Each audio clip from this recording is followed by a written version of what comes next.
Lupa merecord lagi. Ya udah. Dibanding merusaknya itu lebih mudah ya, Mbak. Sekarang tadi yang pendapat dari Mas Gilda saja. Iya, Terjadi betul. misunderstanding tiap hari. Pokoknya ada aja salah tiap hari. Itu lama-lama hubungan akan lebih mudah putus. Tadi Mas Gilda mengatakan bahwa, oh perusakannya berangsur, Bu. Betul, berangsur itu berarti pelan-pelan. Kalau merusaknya dalam waktu singkat, ada nggak? Atau bisa nggak? Bisa. Misalnya apa? Misalnya, udahlah, Anda selingkuh. Punten, mohon maaf. Selingkuh, Anda udah punya pacar, selingkuh. 5 menit bubar. Anda ketahuan, yang satu terjadi, kemudian Anda minta putus. Bisa putus pada saat itu juga. Dalam level konteks pacaran. Lebih mudah kan ya putus ya? Lebih mudah. Bosen, putus. Nggak bosen, putus ya. Nah, kurangnya keterbukaan. Betul, ada yang menjawab. Kurangnya keterbukaan Mbak Azura ya. Itu juga bisa mengancam hubungan antara relationship dalam intimate relation. Jadi, kenapa saya ibaratkan kalau Anda menjalin hubungan antar pribadi itu ibaratnya Anda itu lagi naik kapal berdua di lautan luas, kita nggak tahu di tengah lautan itu akan ketemu ikan yang akan memakan kita kah, ketemu paus kah, ketemu eh, apa namanya angin, angin laut, angin darat yang nanti akan mengancam sauk kita, ya, atau kapal kita. Jadi makanya ibaratnya sebuah kapal itu kita perlu memperjuangkan supaya kapal itu tetap berada pada posisi yang seimbang. Jadi ibaratnya kalau maaf nih, Mas Hengki sudah menikah belum, Mas? Biar gampang kasih contoh. Cep, belum Bu. Belum. Ya sudah menikah siapa nih? Tapi kalau nggak mau sharing di sini nggak apa-apa juga sih. Siapa yang sudah menikah ada? Belum. Belum ya? Banyak kan belum ya, masih Bu, muda-muda. Ada siapa? Mbak siapa? Mbak indah Azura, Bu. Mbak Azura udah Bu. Ah, Mbak Azura. Oke, Mbak Azura. Mana Mbak Azura tadi? Mbak Azura sudah menikah. Baik. Bu, Mbak iya. Azura. Mana ya Mbak Azura? Mbak Azura, kalau boleh saya tanya.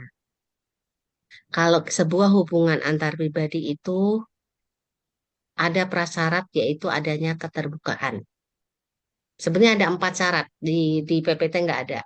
Satu, harus ada keterbukaan. Betul. Keterbukaan itu ada di teori apa? Teori Johari Window yang kita bicara di pertemuan kedua. Selain itu ada apa? Ada kita menerima. Jadi menerima itu apa? Menerima yang baiknya dan yang buruknya. Jangan yang baiknya doang.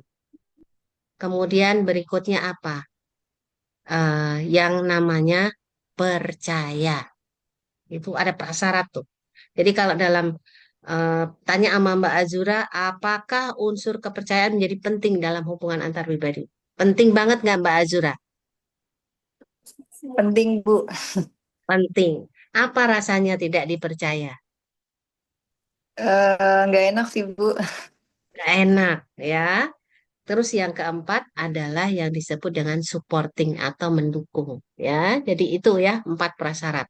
Nah, ketika kita bicara mengenai kepercayaan, tadi Mbak Azura Bu, kalau nggak ada kepercayaan tuh berat Bu. Ya, ibaratnya kalau kita tidak dipercaya itu, kita itu mau keluar tapi kaki kita ditarik ke dalam. Sementara yang satu narik ke depan. Gimana rasanya? Ngejengklang kita, apa istilahnya? Kita bisa jatuh di situ. Karena kita tidak dipercaya. Jadi faktor kepercayaan menjadi sangat penting ya. Kemudian di samping itu adalah ada keterbukaan atau self disclosure yang ada di dalam materi yang kedua. Kemarin sudah bagus banget ada yang meringkas, saya lupa ya yang meringkas siapa. Nah, di situ dan juga di kuis ya, yang di kuis yang 100 banyak ya. Jadi artinya saya yakin si Johari Window ini sudah di luar apa ya kepala dalam arti mudah untuk dipahami. Yang diingat adalah open area. Open area itu adalah wilayah di mana kita itu terbuka dengan orang lain terbuka dengan kita. ya. Kemudian hidden, hidden itu yang menyembunyikan siapa? Ngingetnya gitu aja, yang menyembuhkan berarti hidden itu berarti tersembunyi.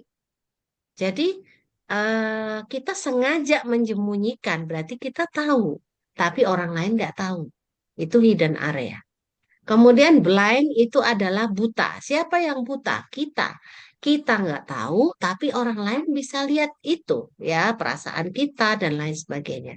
Kemudian yang keempat adalah unknown area. Itu wilayah di mana perilaku, perasaan, motivasi itu nggak diketahui oleh kita ataupun oleh orang lain yang disebut dengan yang tahu hanya yang di atas. Jadi itu 4 kuadran dalam Johari Window.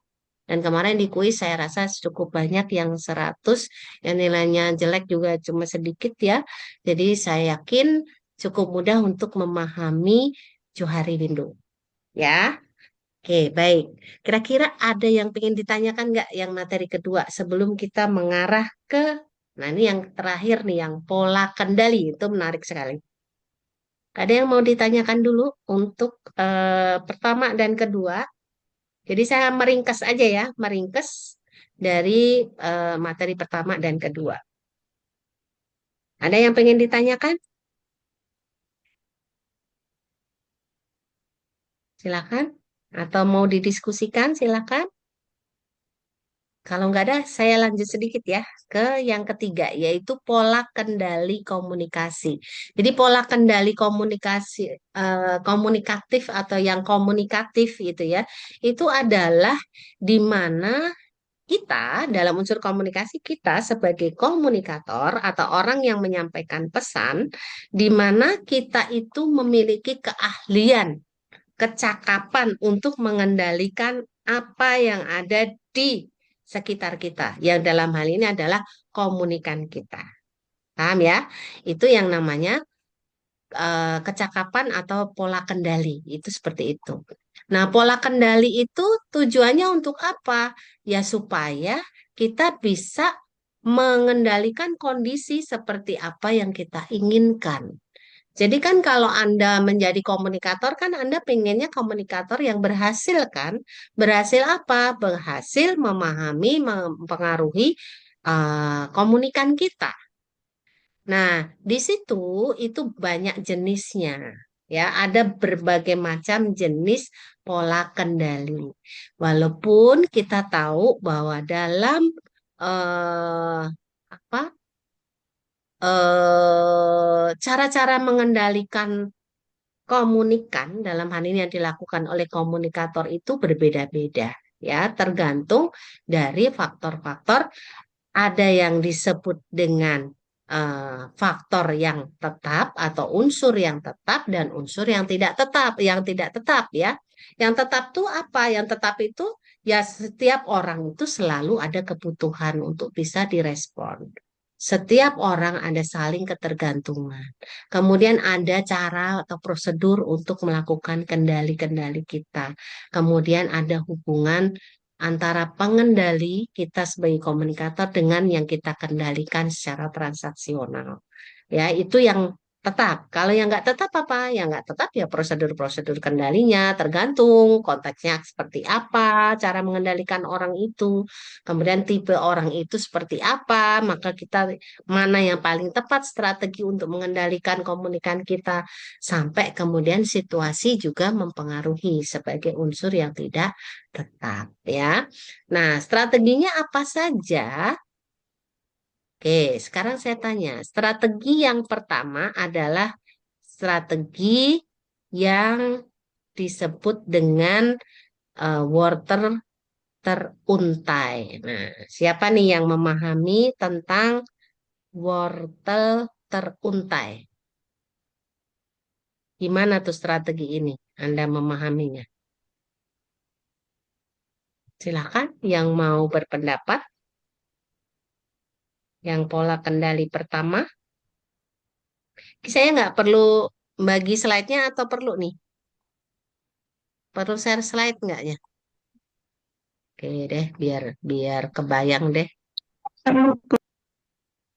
Ini ya. Nah, kelihatan kan, Mbak? Mas, Kelihatan. Kelihatan. kelihatan? Kelihatan ya? Baik. Nah, kita sampai di sini nih. Strategi wortel teruntai. Oke, siapa yang mau berpendapat? Apa sih strategi komunikator yang Anda sebagai komunikator pengen mengendalikan komunikan Anda atau orang lain dengan menggunakan strategi wortel teruntai? Caranya gimana? Ayo, siapa yang mau kasih contoh?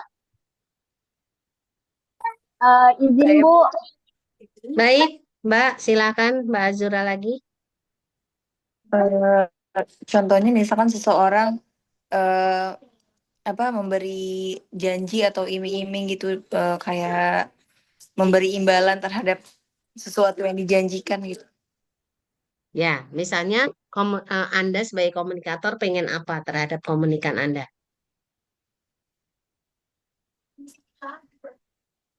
Misalnya Mbak Azura kan udah punya putra atau putri? Sudah Bu, putra dua. Nah, oke, silakan kasih contoh dengan putranya aja. Pengen kan Anda komunikator, komunikannya adalah putra atau putri Mbak Azura. Menginginkan apa si komunikator atau si Mbak Azura terhadap Ananda? Silakan, Mbak.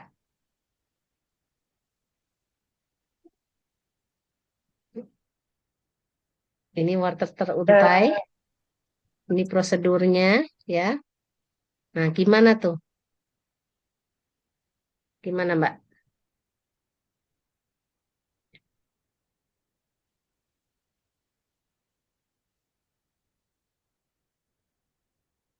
Silakan. dijanjikan sesuatu misalkan kayak mau dibeliin mainan gitu Bu. Mm-mm.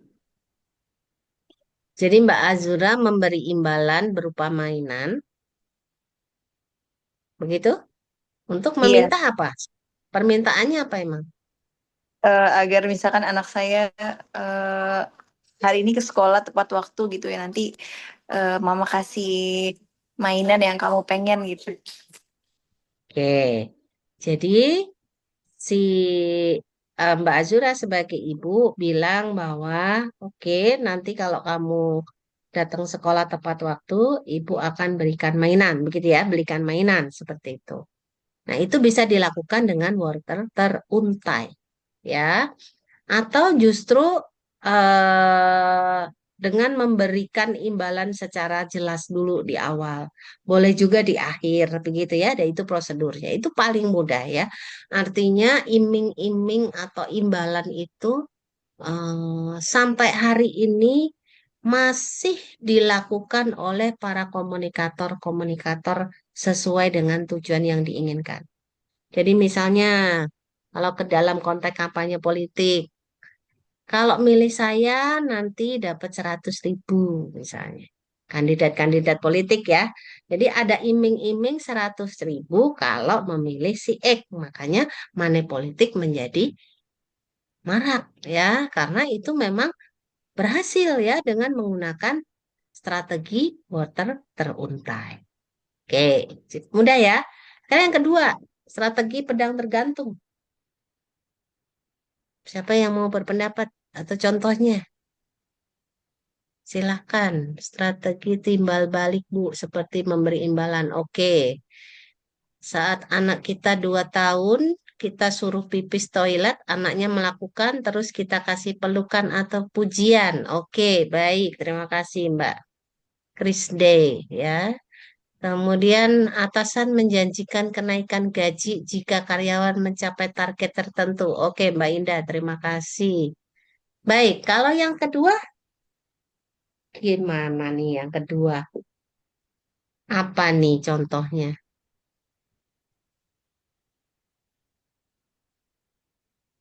Di sini eh, ada kok cara yang dilakukan komunikator yaitu dengan cara memberi, nih gambarnya aja pedang. Beda kan dengan wortel tadi ya. Kalau wortel tuh ibaratnya begitu Hukuman. kita, ya silakan. Siapa?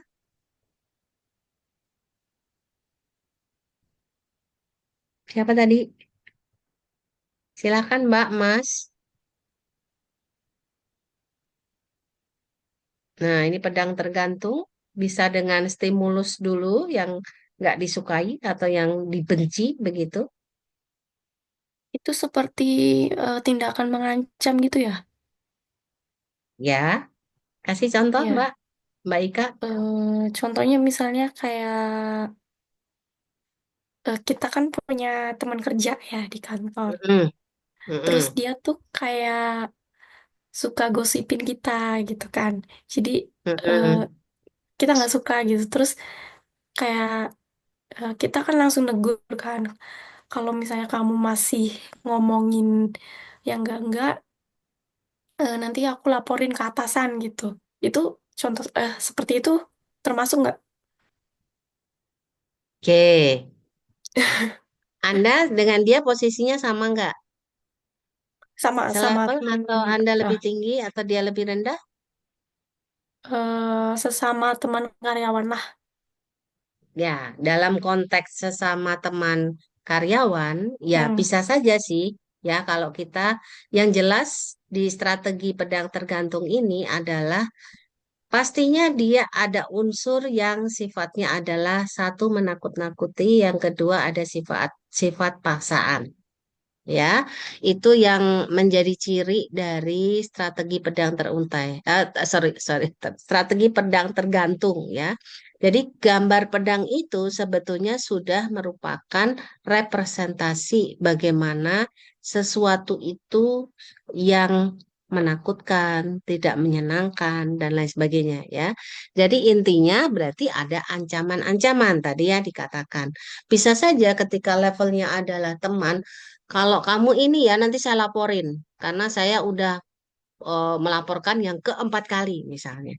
Si ini dan buktinya dia dikeluarin. Nah, bisa saja itu sebagai sebuah strategi pedang tergantung ya.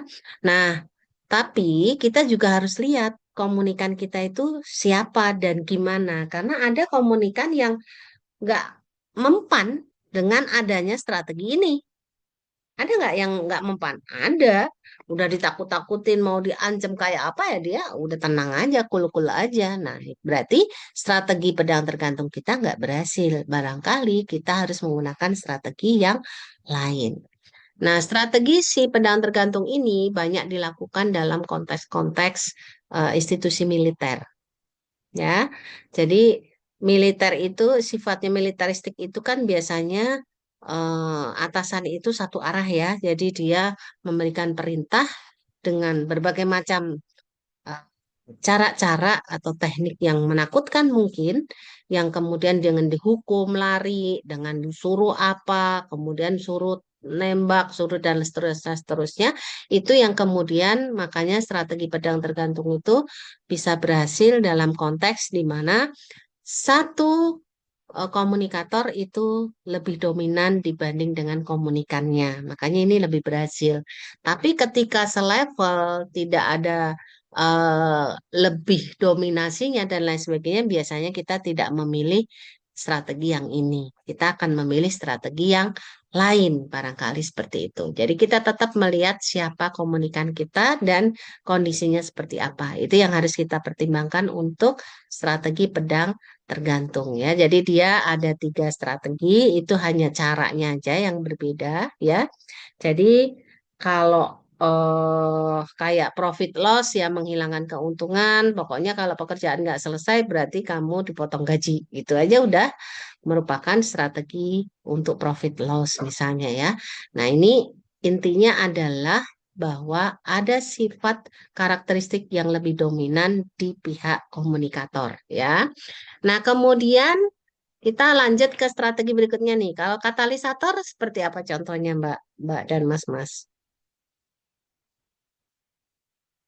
Jadi ini bukan memberi imbalan atau bukan juga menakuti dan memberi hukuman kalau katalisator. Apa ini?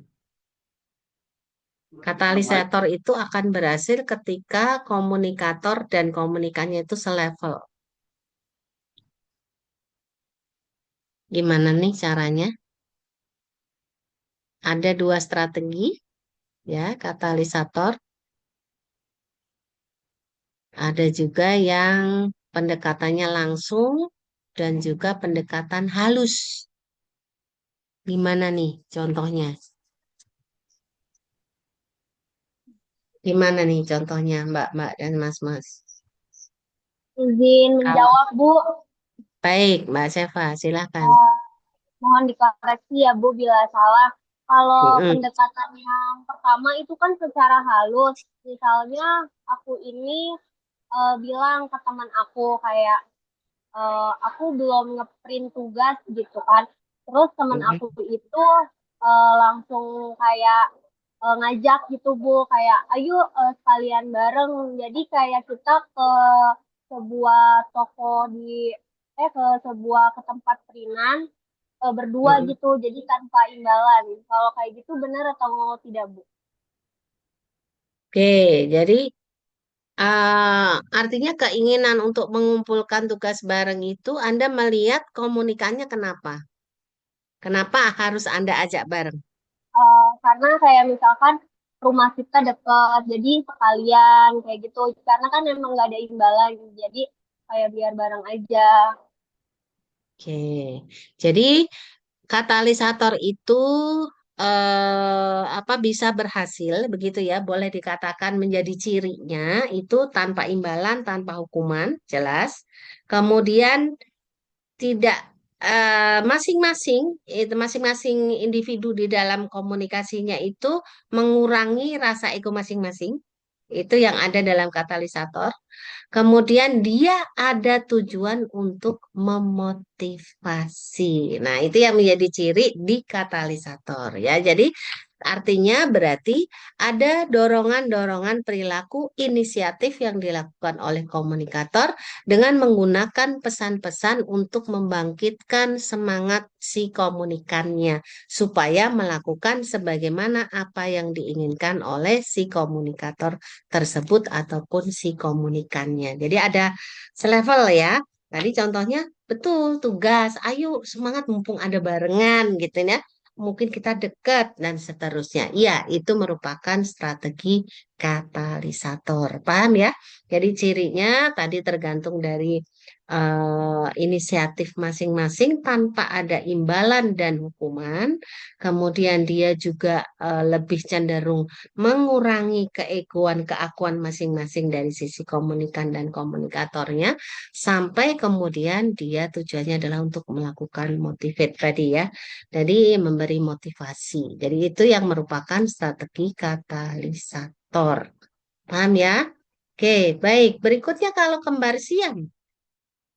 Contohnya apa kalau kembar siam? Bagaimana si komunikator itu melakukan strategi dengan kembar siam? Yo, siapa yang mau berpendapat? Silahkan,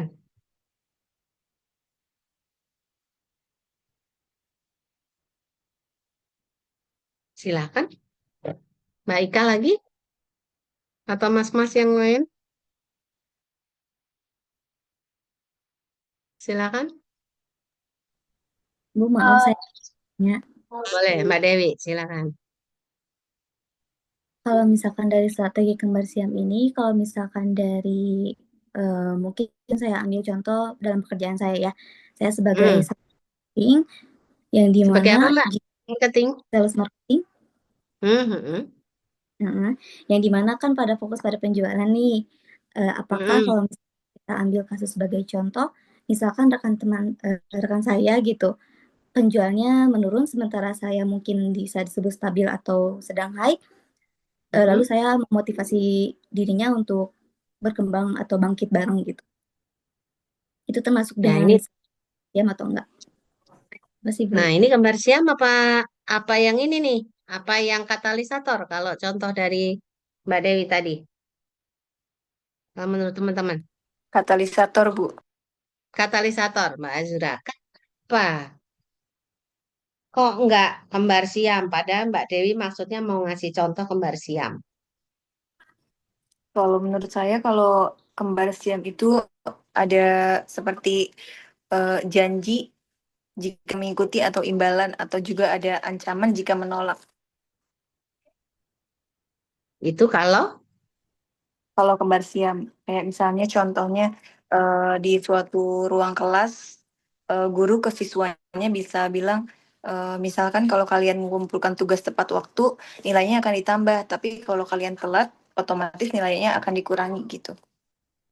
Sekian, Bu. nah, itu apakah kembar siam atau wortel teruntai? Porter teruntai, Bu. Nah, Kalau kembar siam, izin Bu, yang tidak Mbak ada Azura tadi. keterpaksaan. Baik, kita lurusin dulu nih. Kan beda-beda semua nih. Mbak Seva mengatakan pendapat Mbak Azura tadi adalah wortel teruntai ya, Mbak? Iya, Bu. Oke, karena Karena adanya imbalan seperti itu. Kalau di kembar siam itu tidak ada imbalan, Bu, tapi lebih ketergantungan. Contohnya kalau di kembar siam itu seperti saya dengan customer, atau perusahaan dengan pekerja, atau pebisnis dengan konsumen. Seperti itu, Bu. Koreksi bila saya salah. baik. Nah, ini nggak boleh salah ya. Jadi ternyata masing-masing tuh ada apa? Boleh dibilang agak overlap gitu ya, agak sedikit-sedikit mirip. Nah, kalau kita bicara Mbak tadi Mbak Seva mengatakan bahwa kembar siam Bu ketika saya dengan customer saya. Ya, tadi mengatakan demikian ya. Jadi yang menjadi ciri tadi ada saling ketergantungan. Betul. Selain saling ketergantungan sebetulnya adalah kalau kembar siam tuh masing-masing justru mengorbankan tujuan pribadi masing-masing, Mbak. Jadi tujuannya adalah kebahagiaan. Itu kembar siam. Kebayang dong? Benar nggak kalau dengan customer itu tujuannya untuk kebahagiaan kedua belah pihak? Saya nggak yakin. Pasti tujuannya adalah keuntungan. Iya nggak Mbak? Mbak Seva? Nah, iya Bu, keuntungan Nah, untuk penjual, tapi kepuasan karena customer sudah mendapatkan produk yang dia cari. Misalkan kita seperti menjelaskan produk knowledge-nya kepada customer-nya. oh, oke. Berarti Anda akan betul-betul all out untuk perusahaan, begitu ya, dalam memaparkan segala macam produk yang dijual oleh perusahaan Anda supaya konsumen itu puas terhadap apa yang Anda sampaikan. Gitu ya. Jadi itu bisa saja menggunakan kembar siam. Intinya adalah kembar siam itu sangat tergantung satu sama lain untuk mendapatkan kepuasannya. Yang kedua adalah bahwa tujuan masing-masing pribadi itu dipinggirkan. Oke, jadi nggak ada tujuannya adalah bersama. Kemudian melihat kebahagiaan dari masing-masing hubungan baik komunikator dengan komunikator itu menjadi yang utama. Sehingga prioritas utama adalah pada komunikasi. Itu namanya kembar siam. Contohnya seperti apa ya? Contohnya kayak suami istri. Contohnya seperti itu tuh, Bu. Maaf, mohon izin menjawab. Contoh seperti tugas kelompok. Kalau tugas kelompok termasuk kembar siam apa bukan, Bu? Bisa, kalau sebetulnya tergantung dari penjelasan konteksnya. Kalau tadi Mbak Azura tadi terlihat ada sedikit ancaman dalam tanda kutip, ya berarti dia bukan kembar siam. Kalau tadi Mbak Seva ketika dia tidak ada ancaman, tidak ada hukuman, tapi adalah kepuasan dari kedua belah pihak, yaitu adalah kembar siam. Paham ya? Jadi kembar siam itu cirinya itu tadi ya. Jadi ini kan gambarnya nih ada perusahaan sama serikat pekerja, suami sama istri, investor dan mitra gitu ya. Jadi kalau suami istri mungkin paling mudah untuk menjelaskannya karena kebahagiaan menjadi ciri utama. Tapi bagaimana dengan investor dan mitra bisnis? Nah, investor dan mitra bisnis itu dilihat, pokoknya intinya kita akan membangun perusahaan ini supaya investor dan mitra bisnisnya itu dua-duanya win-win solution dan dua-duanya puas. Tidak mementingkan salah satu, tidak menakuti salah satu, tidak menginginkan dan seterusnya. Nah, itu kembar siam. Paham ya? Beda kan masing-masing? Merasakan bedanya? Nah, siapa yang belum paham nih? Sampai di kembar siam sebelum ke dunia khayal. Ini secara nggak langsung sebetulnya kita sebagai pribadi, sebagai komunikator suatu saat nanti, kadang-kadang kita itu menerapkan mungkin satu atau mungkin double, dua, tiga, dan seterusnya pada konteks tertentu dari komunikan kita. Ketika kita melihat komunikan kita, misalnya anak kita bandel banget. Udah deh, kalau bandel pokoknya saya harus pakai pedang tergantung. Tapi begitu remaja ketemu remaja, anak gadis dan seterusnya yang dia biar curhat dan lain sebagainya, nah mungkin Anda akan menggunakan strategi yang lain, tidak lagi dengan hukuman dan lain sebagainya. Jadi mesti dijelaskan konteksnya terlebih dahulu, gitu. Kebayangkah? Kebayang? Sudah terbayang. Ya, oke, baik. Kemudian strategi berikutnya itu dunia khayal. Nah, kalau dunia khayal gimana ini? Katanya dunia khayal itu mengandalkan ilusi dan khayalan aja. Ini contohnya apa? Ini contohnya ini katanya. Gimana dengan bahasa gampangnya tuh gimana tuh strategi dunia khayal? Siapa sih yang menghayal? Ayo, siapa yang mau meringkasnya dan menjelaskan dengan bahasa mudah? Silakan, silakan. Dan apakah Anda juga pernah melakukannya? Ini apa istilahnya tuh fairyland strategis. Ya, ini juga cukup sering dilakukan orang-orang gitu ya. Gimana tuh? Silakan. Ada yang mau meringkas?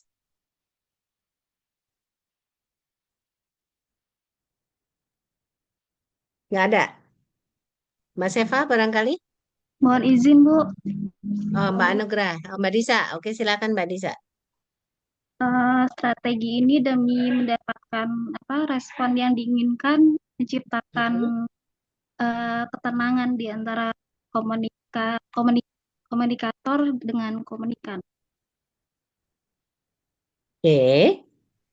Jadi dia sebetulnya yang berkhayal itu siapa? Yang menggunakan khayalan, mengandalkan khayalan atau ilusi itu siapa? Komunikator Komunikator atau komunikator ya. Jadi sebetulnya komunikator yang ini dilakukan murni komunikator. Untuk tujuan tadi yang Mbak Disa bilang. Untuk menenangkan, menghilangkan rasa cemas. Ah nggak apa-apa kok aku kalau gini. Itu sebenarnya tujuannya, oh nggak apa-apa kok aku ditolak cintanya. Toh juga cinta itu nggak bisa dipaksa. Tapi dia sendiri yang iniin. Jadi khayalannya ya khayalan komunikator sendiri. Nggak sampai ke komunikan gitu. Paham ya? iya, Jadi ini yang paling mudah sebetulnya ya, dan ini dilakukan sebetulnya bisa jadi belum tentu berhasil juga gitu untuk apa mencapai tujuan dari mutualisme, tujuan dari si komunikator gitu. Oke, barangkali itu kira-kira ada yang mau bertanya? Ini saya baca dulu yang komen. Oke, tadi contoh atasan menjanjikan kenaikan gaji jika karyawan mencapai target tertentu. Ada imbalan ya, berarti ini. Oke, kemudian masalah yang selalu dipendem bisa muncul kapan saja. Nih, apa nih Mbak Teti nih? Mbak Teti ada? Ada, Bu. Ya, ini yang mana nih Mbak tadi Mbak? Menjanjikan, memotivasi. Tadi Yang masalah itu yang yang dipendem. pedang tergantung. Oh, yang wortel teruntai. Yang pedang tergantung. Oh, yang pedang tergantung. Baik. Ya. Oke, karena kalau kita mengancam itu bukan berarti bisa menyelesaikan masalah berhenti itu tidak ya. Kalau kita menggunakan pedang, karena itu sifatnya menakut-nakuti, bisa jadi muncul masalah baru gitu ya. Jadi harus paling tepat dalam menetapkan kendali komunikasi. Baik, kira-kira masih ada yang pengen bertanya? Contoh guru mengancam murid, oke. Contoh suami cemburu tidak pernah membicarakan, oke. Contoh kembar siam karyawan dengan bosnya, nah, ini Mbak Amira nih. Kembar siam ya, tadi udah dijelasin ya. Udah harus konteksnya harus jelas, nggak bisa hanya karyawan dengan bosnya, tapi konteksnya yang seperti apa gitu. Kemudian ini Mbak Teti, kita nggak bisa ambil keputusan sendiri karena dampaknya pasti ke kamu juga. Makanya kita harus sepakat dulu. Oke, ya. Jadi betul harus ada kesepakatan dalam kembar siam. Oke, contohnya hubungan suami istri. Oke, ya. Baik, jangan lupa absen. Kira-kira ada yang pengen ditanyakan sampai di sini? Saya screenshot dulu. Silakan kalau ada, ini mas-mas belum pada bersuara nih. Masih ada yang perlu ditanyakan apa enggak? Saya meringkas tadi ya, lebih cenderung meringkas. Semoga nggak kesulitan untuk memahami ketika mengurai satu kasus misalnya gitu ya, apa yang paling tepat dan seterusnya. Semoga nggak sulit. Oke, silakan yang ingin bertanya. Kalau tidak ada yang bertanya, jangan lupa untuk mengisi absen, terutama khusus yang 202 ya, karena saya akan isi manual di adlinknya yang hadir berdasarkan absensi. Nah, kalau nggak ada, kita akan akhiri. Masih ada nggak yang pengen ditanyakan? Masih ada? Cukup? Cukup ya? Cukup? Ya, Cukup baik Ibu, kalau sudah jelas begitu. Ibu. Cukup ya, sudah jelas ya. Baik, kalau begitu, Alhamdulillahirabbil alamin.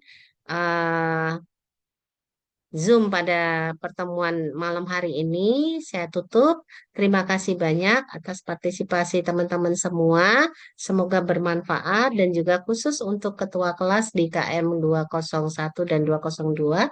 Terima kasih yang sudah sangat luar biasa untuk mengatur kelas sebaik mungkin sehingga kita hadir sebanyak ini ya, 47 mahasiswa. Berikut saya jadi 48. Mohon maaf lahir batin kalau ada kesalahan dan saya pamit undur diri ya.